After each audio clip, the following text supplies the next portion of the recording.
¿Qué tal, amigos? Muy buenas noches. Hoy el presidente de la gestora socialista, Javier Fernández, les ha vuelto a decir a los suyos que ninguna opción es buena para su partido, o las terceras elecciones o la abstención, pero que en este momento se encuentran en el territorio del mal menor. Tienen, por tanto, que decidirse durante los próximos días. El Comité Federal está convocado para el domingo a partir de las 9:30 de la mañana y parece que va ganando peso la opción de la abstención, incluso entre los más críticos, que ya han dicho que si es esa la opción que gana en ese comité, ellos no se van a saltar la disciplina de voto, algo que siguen dispuestos a hacer los diputados del Partido Socialista Catalán. Tendrán que reconstruir el partido en un congreso al que deben llegar sosegados y reflexionados, ha dicho, pero hay una decisión que tienen que tomar ya. La abstención o las elecciones.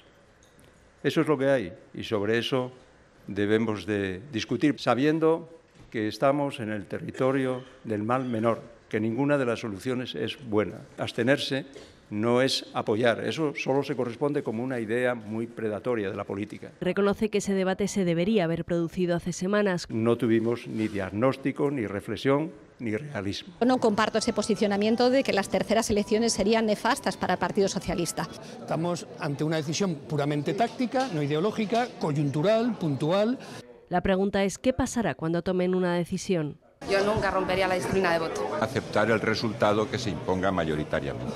Todos debemos cumplir lo que el partido decide, claro. Nadie parece dispuesto a romper la disciplina de voto, pero los partidarios del no insisten en consultar a la militancia. Me parece que no hay una decisión que tenga que ver tanto con la conciencia de un diputado socialista que pedirle que apoye un gobierno del Partido Popular. Y si al final el partido opta por la abstención... Si no queda más remedio que investir a Rajoy con 12 abstenciones, será suficiente. Después, Fernández se ha reunido con la ejecutiva en Ferraz, que ha convocado formalmente al Comité Federal para el domingo a las 9:30 de la mañana. En esta guerra que mantienen los socialistas, las redes sociales se han convertido en el campo de batalla ideal desde el que atacar al que no comparte tu criterio. Es lo que hacía en su perfil de Twitter el secretario general del PSOE en Castilla y León, Julio Villarrubia, que apuntaba al alcalde de Valladolid, un firme defensor de Pedro Sánchez y del no es no a Rajoy. Villarrubia acusaba a Puente de representarse a sí mismo y le recordaba que obtuvo los peores resultados del PSOE en Valladolid. Ya lo ven, más gasolina en este incendio socialista al que le faltan bomberos y le sobran pirómanos. No ha tardado Óscar Puente en responder al tuit y en dejar claro lo que piensa de Julio Villarrubia, al que considera historia, pasado en su partido. Por su parte, el político palentino, lejos de apaciguar, ha echado más leña. Él ni en su comunidad de vecinos ha sido nunca elegido, por tanto creo que sus declaraciones sobran y, como digo, él sobra en los cargos de responsabilidad del partido. Lo que espero es que siga donde está y yo desde luego trabajaré muy duro porque gente como él no vuelva nunca a tener ningún cargo de responsabilidad en el Partido Socialista. Es alcalde de Valladolid, cierto es que tuvo un malísimo resultado, pero afortunadamente es alcalde de Valladolid, y debiera tener un poco de cuidado y mantener un poco el perfil institucional. Está muy nervioso, no entiendo por qué, quizás porque es íntimo de Óscar López. Ya ven cómo están las cosas en el PSOE de Castilla y León. El caso es que si al final los socialistas se mantienen en el no, los españoles volveremos a las urnas en diciembre. No será el día de Navidad, sino el domingo 18. Los grupos, si se han puesto de acuerdo para cortar en una semana la campaña electoral, tramitarán los cambios oportunos por procedimiento de urgencia este jueves en el Pleno del Congreso. La inmensa mayoría del Congreso está de acuerdo en ampliar el objetivo de déficit de las comunidades autónomas del 0,3 al 0,7 y que de este modo puedan preparar sus presupuestos y prestar servicios. Estamos hablando de si se le financian a las comunidades autónomas con 4.000 millones más que nos ha permitido Europa que lo hagamos o no. Para que el estado del bienestar no se vea recortado este año y sobre todo el año que viene. Se aprueba definitivamente este jueves por la vía rápida con el apoyo de casi toda la Cámara y con críticas de Unidos Podemos al conjunto de la Ley de Estabilidad Presupuestaria. Una prioridad absoluta por parte del Estado a pagar antes los intereses de la deuda que la sanidad. Además, a propuesta del PSOE, el Congreso ha instado al Gobierno en funciones a iniciar ya el proceso para la reforma de la financiación autonómica. Este jueves también se tramitará por el procedimiento de urgencia un cambio en la ley electoral, para acortar la campaña una semana y así evitar, si fuera necesario, unos comicios en Navidad. Está pensada para su vigencia en el futuro, aunque esperamos que esta situación no vuelva a producirse. Para evitar un disparate. Si no consigo que mi candidato salga presidente, os vais a fastidiar, como los niños malcriados. Todos los partidos han criticado al PP por fijar la investidura de Rajoy el 31 de agosto, de modo que los plazos apuntaban a acudir a las urnas el 25 de diciembre. Esta semana podemos empezar a ver o no la salida a este laberinto en el que llevamos desde hace 10 meses y del que los españoles están hasta ahí, hasta donde apuntaba ayer el líder de Ciudadanos, Albert Rivera. Está cansada también la coordinadora de Ciudadanos en Castilla y León de esta situación. Pilar Vicente, ¿qué tal? Bienvenida, muy buenas noches. Hola, muy buenas noches. ¿Usted también está harta, digamos, de todo esto? Hombre, yo creo que sería necesario no deberíamos de llegar a unas terceras elecciones. Apelamos a la responsabilidad del Partido Socialista.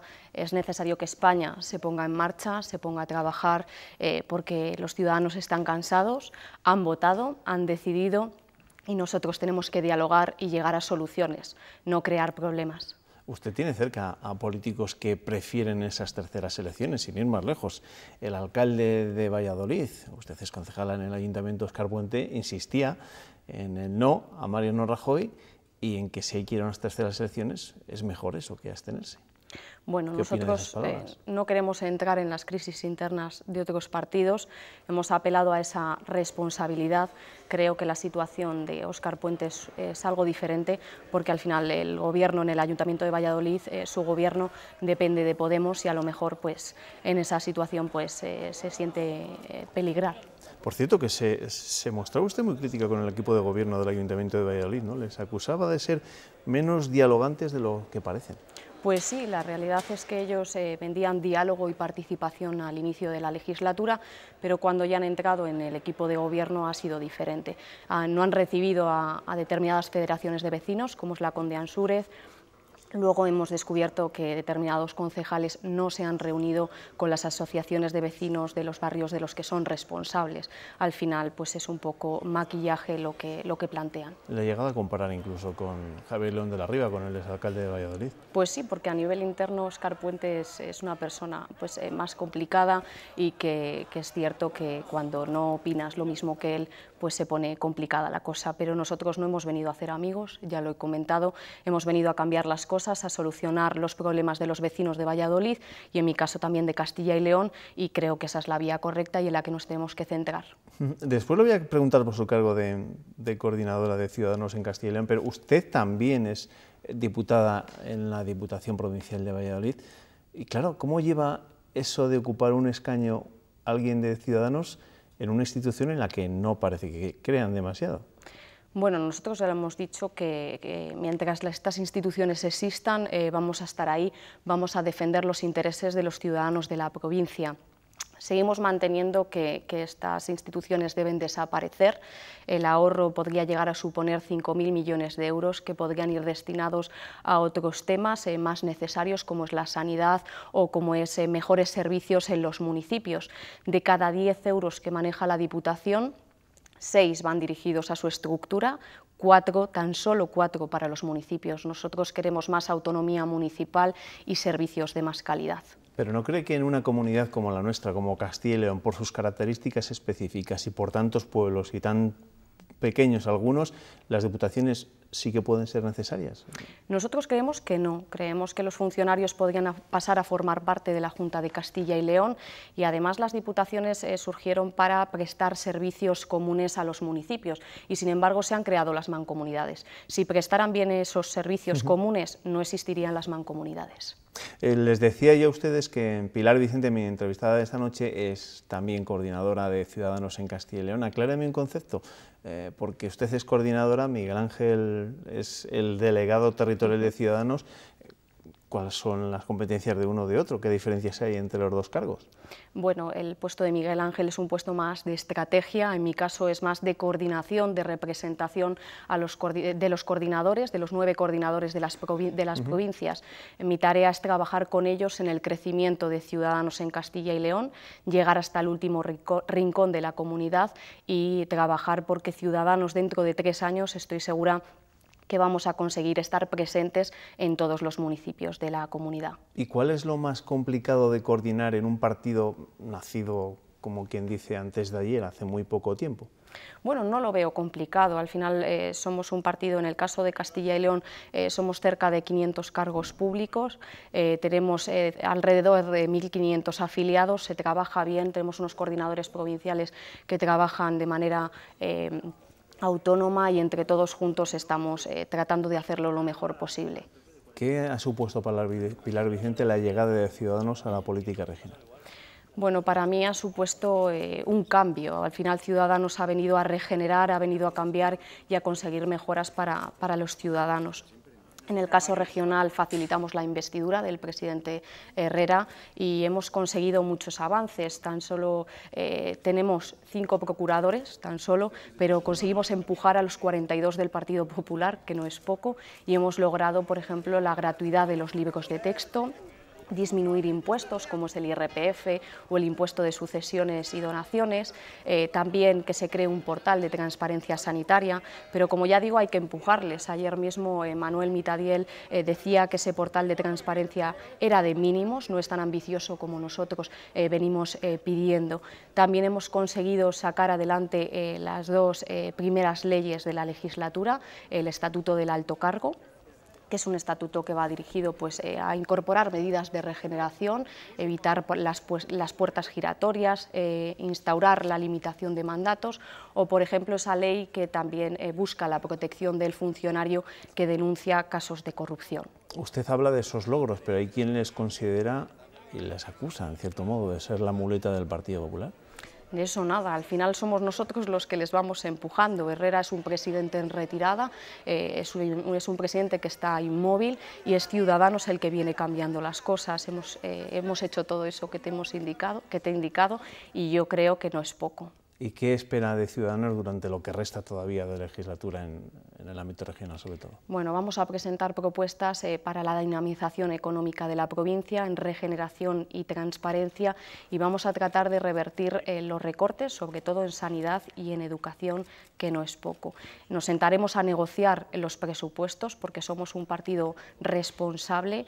No hay que olvidar que el Partido Popular podría negociarlos con cualquier otro partido, no es necesario en ese sentido Ciudadanos, pero vamos a sentarnos, vamos a negociar y vamos a tratar de sacar las mayores mejoras para los ciudadanos. No vamos a negociar sillas o cargos como hacen otros, sino medidas que importan a la gente. Y en una sociedad tan polarizada como la actual, ¿cómo cree usted que percibe el ciudadano de la calle a Ciudadanos precisamente, ¿no? Que en Castilla y León puede llegar a determinados acuerdos con el Partido Popular, que en Andalucía llega a determinados acuerdos con el Partido Socialista? ¿Lo entiende el ciudadano? Que en su día llegase a un acuerdo Albert Rivera con Pedro Sánchez, que después lo hiciera con Mariano Rajoy. Yo creo que sí, porque somos un partido de centro, nos sentamos a negociar a izquierda y a derecha y lo que buscamos es lo mejor para el ciudadano. Esa capacidad de diálogo la entienden y la valoran positivamente. Nuestro líder, Albert Rivera, ha salido en una encuesta que es el líder más valorado en cuanto a esa capacidad de diálogo y también se ha visto reflejado en las últimas elecciones con 32 diputados que al final son los que dirigen la agenda política. Allí donde Ciudadanos habla de regeneración, se habla de regeneración, donde habla de rebaja de impuestos, se rebajan impuestos, donde somos determinantes, las cosas cambian y funcionan a mejor. Pero entonces, ¿cómo se puede explicar ese hecho de que Ciudadanos perdiese 8 diputados de las elecciones de diciembre a las elecciones de junio, cuando igual fue de los pocos partidos que intentó desbloquear la situación? ¿Por qué se le castiga por parte del electorado? No lo entendemos como un castigo. Al final, hace año y medio teníamos 9 representantes en Cataluña, hoy en día somos líderes en la oposición, estamos presentes en 12 comunidades autónomas, tenemos cerca de 1.500 cargos públicos, de los cuales 500 en Castilla y León, que es una cifra representativa e importante, y yo creo que nos valoran positivamente y por eso se mantuvo. La gente está teniendo en cuenta ese proyecto de centro, que en ocasiones es difícil de entender, pero que cada vez vamos a más y allí donde somos determinantes se consiguen cosas, como ya digo, y lo van viendo. ¿Ciudadanos podría ser uno de los partidos más perjudicados si al final no hay investidura de Mariano Rajoy y tenemos que ir a unas terceras elecciones en diciembre? Yo creo que no, hoy ha salido una encuesta y nos manteníamos. En ese sentido soy positiva, creo que van a valorar esa capacidad de diálogo. Firmamos 200 medidas con el Partido Socialista, 150 con el Partido Popular, entre ellos había 100 en común. Lo que tienen que hacer es sentarse a la mesa, el Partido Socialista ser responsable y dar un paso adelante por todos los españoles. Por cierto, ¿cómo se lleva usted con su excompañero Jesús Presencio, con el que sigue compartiendo plenos en el Ayuntamiento de Valladolid? Bueno, la relación es inexistente. ¿Sí? Sí, en ese sentido nosotros demostramos que tenemos un listón de regeneración muy alto. Cuando accedemos a un cargo público firmamos una carta ética en la que pone que si cometes un delito tienes que poner tu acta a disposición del partido. En este caso Jesús Presencio no lo hizo, cumplimos con los estatutos, ya no pertenece a Ciudadanos y hemos demostrado a la ciudadanía que hemos venido a cambiar las cosas. Y si somos exigentes con los de fuera, con el resto de partidos, lo somos más a nivel interno y con nosotros mismos. Y en ese cambiar las cosas, Ciudadanos cree que sería necesario que los cargos electos, y que lo son, porque forman parte de unas siglas, también deberían renunciar a sus cargos una vez que son expulsados de su partido. Sí, nosotros creemos que sí. En el caso, por ejemplo, de Rosa Baldeón, así lo consideramos. Creemos que el listón es alto, que debería renunciar. Renunció al cargo de la vicepresidencia. Sin embargo, no al de procuradora. La vicepresidencia se la otorgó Herrera, el de procuradora se lo otorgaron los Ciudadanos y no nos parece coherente. Que se mantenga como procuradora. Exactamente. Pilar Vicente, coordinadora de Ciudadanos en Castilla y León. Gracias. Nada, gracias a ti. Gracias, muy buenas noches. Bueno, nosotros tenemos todavía que hablar mucho de lo que ha dado de sí la actualidad de esta jornada. Ya ven qué pasa sobre todo por la actualidad política. Será a la vuelta de la publicidad. Enseguida volvemos.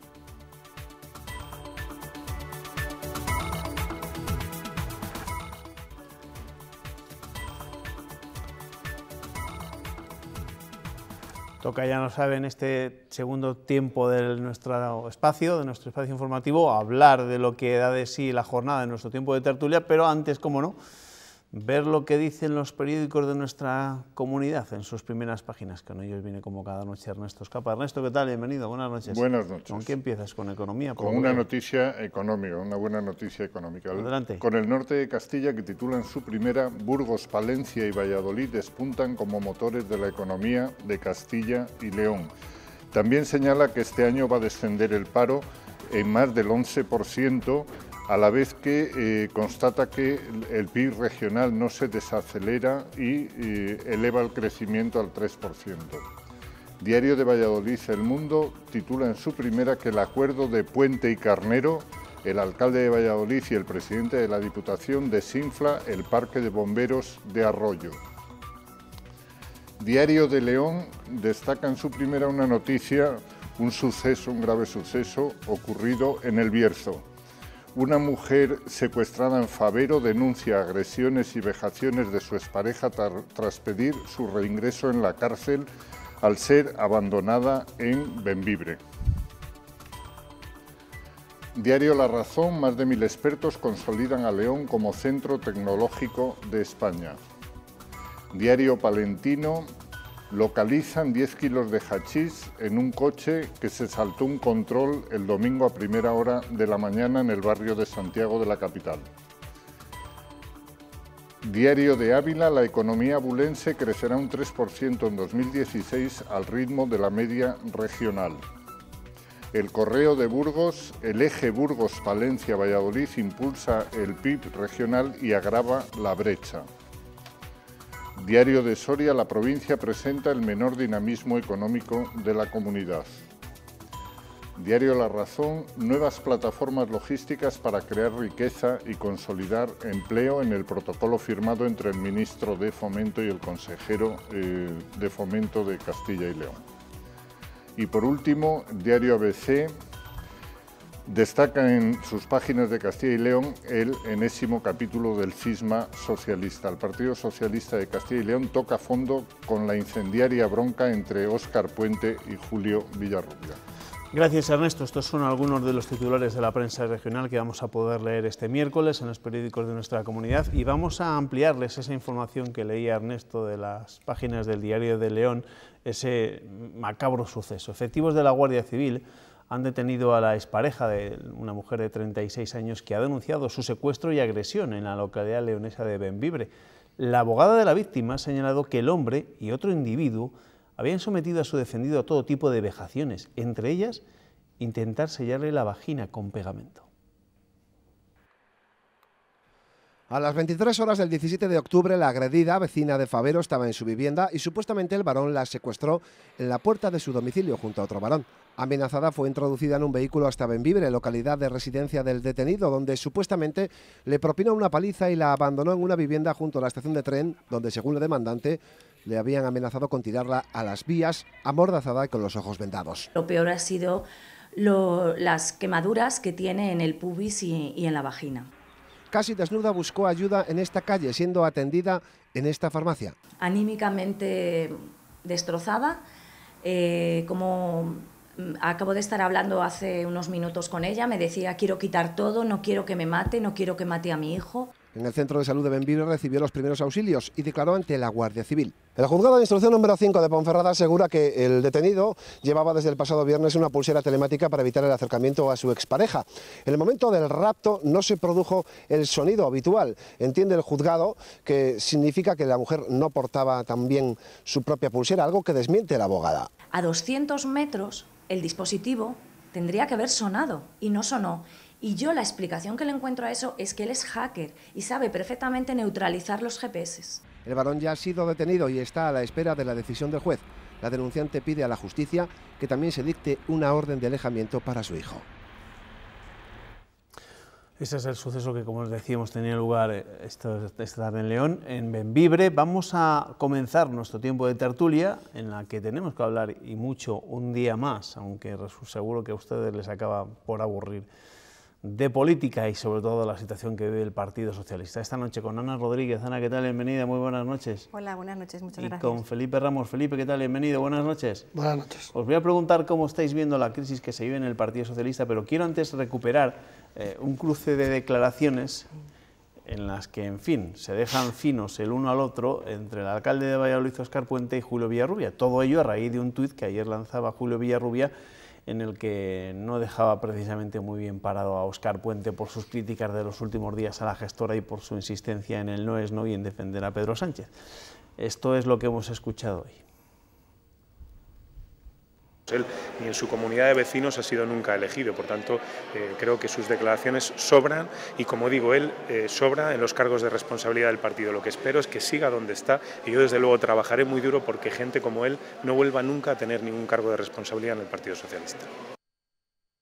Es alcalde de Valladolid, cierto es que tuvo un malísimo resultado, pero afortunadamente es alcalde de Valladolid, y debiera tener un poco de cuidado y mantener un poco el perfil institucional. Está muy nervioso, no entiendo por qué, quizás porque es íntimo de Óscar López. Bueno, no sé cómo resolverá el PSOE nacional su actual crisis, pero la crisis o guerra en el PSOE de Castilla y León no va a pararse en los próximos días, por lo que hemos escuchado. Aquí hay mucha...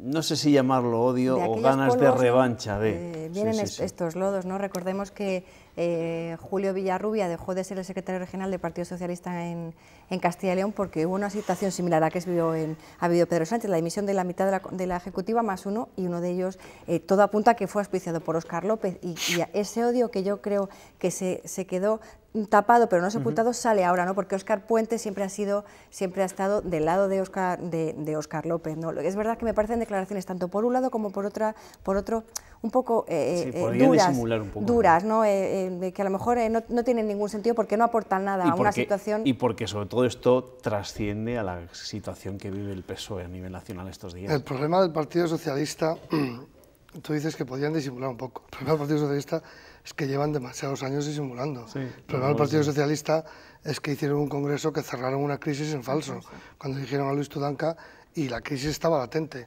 Y evidentemente, ante una crisis descomunal como la que se está viviendo a nivel nacional, pues aquí en Castilla y León pues falta solo una pequeña chispa para que salten. Y el ejemplo es Villarrubia y Puente. Villarrubia, como bien ha dicho Ana, de un lado y Puente de otro.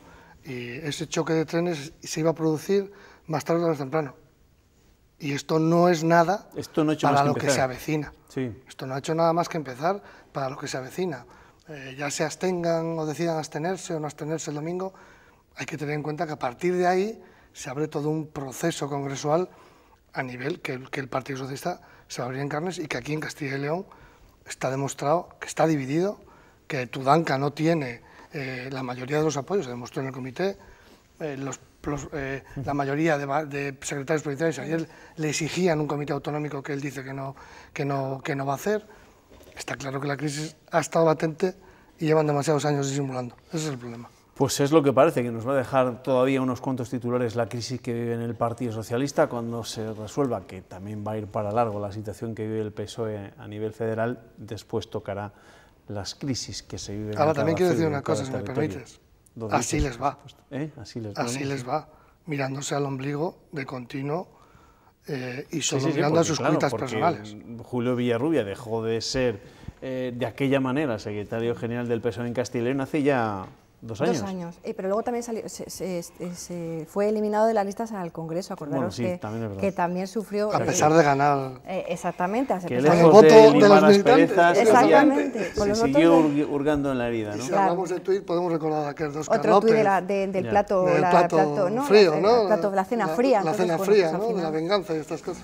Bueno, pues así está el patio en el Partido Socialista de Castilla y León, y ya saben cómo está el patio en el Partido Socialista Español, con Javier Fernández, el presidente, el asturiano, el presidente de la gestora socialista, intentando encontrar alguna solución. Hoy ha reunido a los suyos en el Senado, al grupo parlamentario, después se ha reunido con la gestora y les ha planteado lo que parece ahora la opción más coherente, ¿no? O abstención o terceras elecciones. Ustedes deciden, y eso se decidirá en el Comité Federal el domingo, que empieza a las 9:30 de la mañana, en la que los más críticos, incluso, bueno, no todos los más críticos, pero muchos de ellos dicen que respetarán la disciplina de voto, que respetarán lo que salga de ese Comité Federal. Entonces, dicen las fuentes que va ganando la postura favorable a la abstención. Hombre, yo creo que se está despejando ya un poco el escenario, ¿no? Hemos visto que hasta ahora el Partido Socialista de Cataluña, que estaba en un proceso de primarias, era el que más contrario era a la abstención. Una vez que IZ ha ganado las primarias, pues ya se posiciona, ¿no? Yo creo que al final va a haber una abstención, lo disfracen de abstención técnica o lo disfracen como quieran, pero yo creo que al final el Partido Socialista tiene muy claro que se va a abstener. Lo que yo me pregunto es si entre esos diputados habrá algún voto en contra al gobierno y a la investidura de Mariano Rajoy, ¿no? Lo decía esta mañana Luis Tudanca, lo decía el Madrigal de las Altas Torres, ¿no? Que es que no hay nada más que atente contra la conciencia de un socialista que votar a favor del Partido Popular, ¿no? Y en parte tiene razón, porque es como el Real Madrid y el Barça, han sido los partidos enfrentados de la historia de la democracia de este país, ¿no?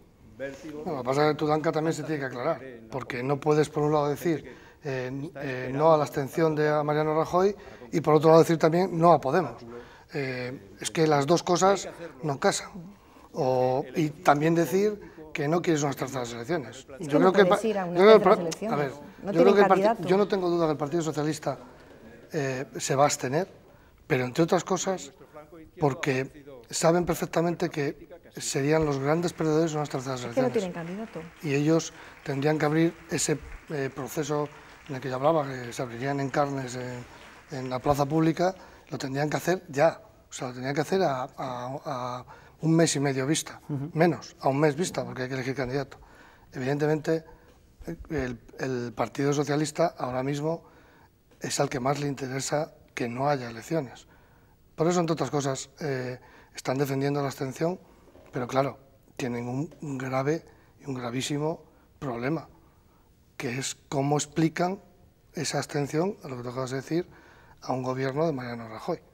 Javier Fernández parece que lo tiene claro, que es elegir entre dos males, el menos malo, ¿no?, para el Partido Socialista, porque es que si la coyuntura es así, difícil salida tiene el PSOE. Lo que pasa, Juanma, que el proceso para llegar a esta conclusión ha sido tan marrullero que yo creo que deja por el camino señales que va a tardar mucho tiempo en borrarse y en superar. Yo también considero que al final, es decir, al final, el día de la investidura, el Partido Socialista se va a abstener todo el grupo parlamentario. Esa es la duda que hay en estos momentos, porque no es lo mismo que se abstenga todo el grupo parlamentario o que haya disidentes. Es decir, y estamos pensando sobre todo en el Partido Socialista Catalán, pero no solo en los diputados del PSC, también, por ejemplo, en Pedro Sánchez y en otros muy afines a Pedro Sánchez. ¿Qué harán ese día? Al final conseguirán que se ponga su postura, por ejemplo, y que haya una abstención técnica, es decir, o táctica, que se abstengan los 11 necesarios para que Mariano Rajoy tenga más síes que noes. Pero ese problema, volvemos a lo mismo, siguen sin hablar claro. El Partido Socialista tendría que de una vez por todas hablar claro y decir quién ostente la dirección del partido. Es que ya no me voy a meter ni en eso. Si es la andaluza, que lo diga la andaluza. Si es Javier Fernández el asturiano, que lo diga Javier Fernández el asturiano, aunque sea por boca de la andaluza, en plan José Luis Moreno.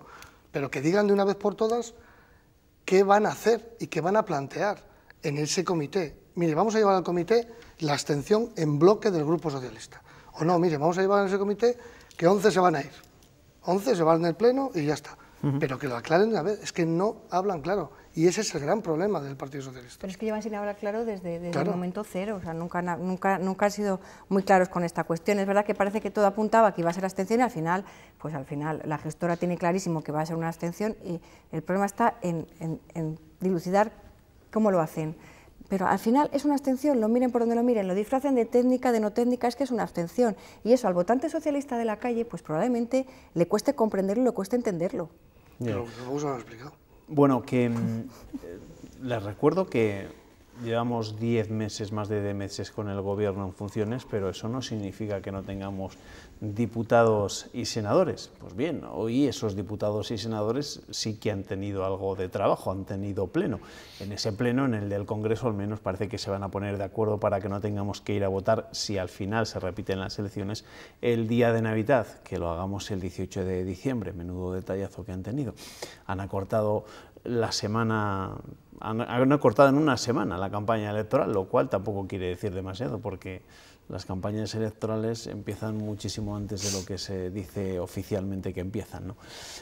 Bueno, en esto al menos se ponen de acuerdo, pero está bien, ¿no?, que veamos de vez en cuando en el Pleno del Congreso.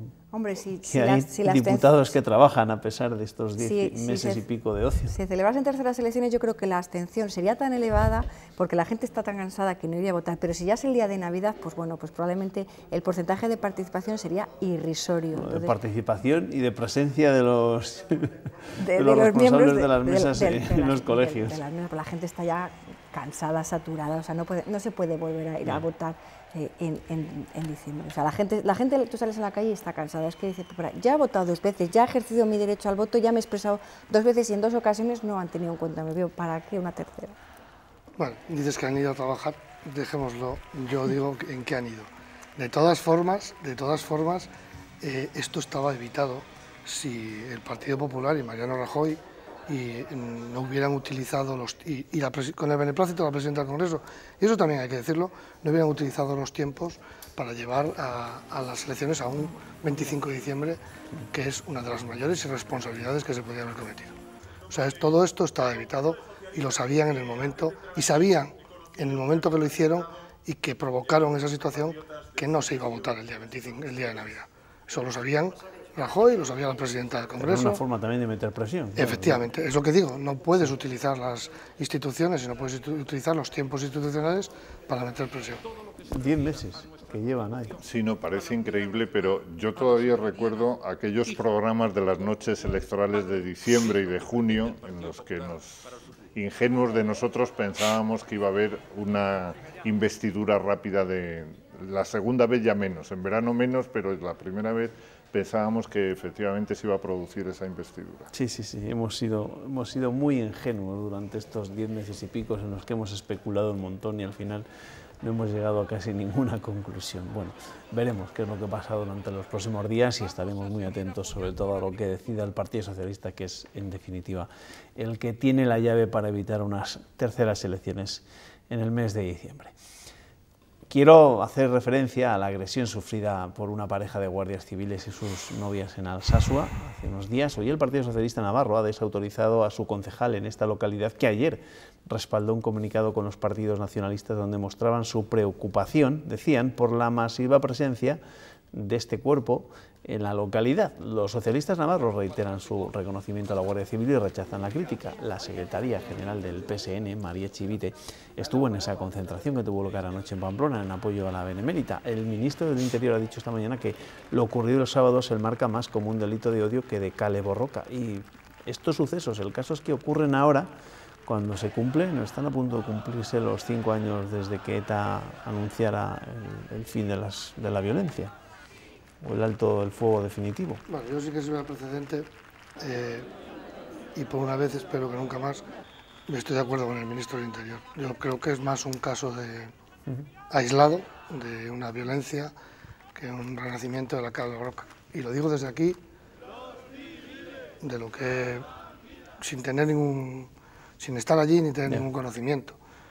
Es una agresión que hay que rechazar, evidentemente, y yo creo que se enmarca dentro de algo, y se ha visto durante todo este tiempo, que no es lo normal, evidentemente.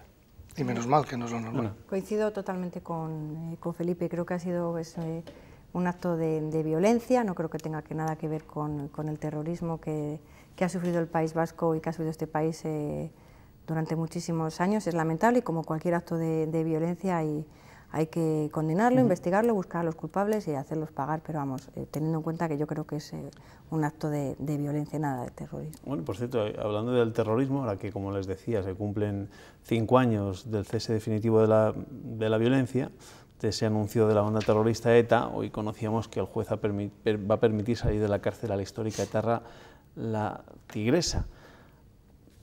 Está condenada a 2000 años de cárcel por 23 asesinatos. Doya López Riaño, que además tiene ascendencia salmantina. Ella es donostiarra, pero sus padres emigraron desde Salamanca hasta el País Vasco.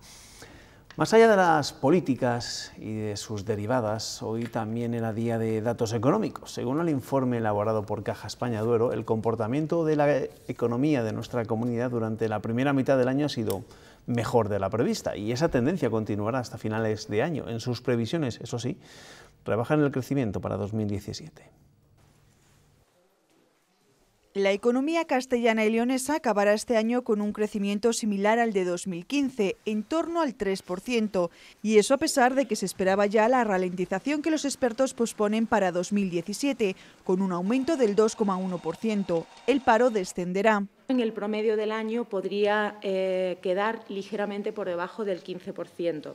En torno al 14,9%. Burgos y Palencia son las dos provincias que más aportan al crecimiento, que se produce gracias a los bajos precios del petróleo y del dinero, y a pesar de las incertidumbres políticas y económicas que serán mayores en 2017. La economía seguirá tirando, las medidas habrá que ir revisándolas de continuo. El buen comportamiento de la economía regional también se nota en el negocio de España Duero. Están creciendo al 30% en el caso de los autónomos sobre el mismo periodo del año anterior, está creciendo al 64% en el caso de las pequeñas y medianas empresas, al 106% en grandes empresas. El mayor problema de la economía española es la baja recaudación fiscal, que afecta al déficit y a la seguridad social. El Banco Popular ha presentado hoy a los sindicatos una propuesta negociadora dentro del proceso de reestructuración que afectará a 2.900 empleados de la entidad. De ellos, 1.700 tienen más de 59 años y a estos propone el 75% del salario neto anual descontando la seguridad social a cargo del empleado. Esta cuantía varía según la edad. Bueno, y os pregunto por estas previsiones económicas del Banco Caja España Duero. Evidentemente, también previsiones que pueden estar condicionadas por tanta incertidumbre política, pero bueno, no sé si son mejores de lo que podíamos esperar después de un año sin gobierno o desgobernados. Pues hombre, seguimos hablando de la inercia. La verdad es que son más de lo mismo, porque las últimas previsiones que hemos visto... Se mueven en ese porcentaje. Yo qué sé, centésima arriba, centésima abajo, milésima arriba, milésima abajo, se mueven en ese porcentaje. Yo, de todas formas, a mí me gustaría que este tipo de informes de macroeconomía pisaran la tierra y bajaran al suelo y al ras de suelo y nos contaran exactamente pues, en qué se está basando ese crecimiento y cómo se está basando ese crecimiento, y me estoy refiriendo a la economía familiar, porque hoy precisamente, a la vez que España Duero daba unas previsiones económicas, bueno, con una pequeña reducción a la baja del crecimiento, pero con un buen crecimiento,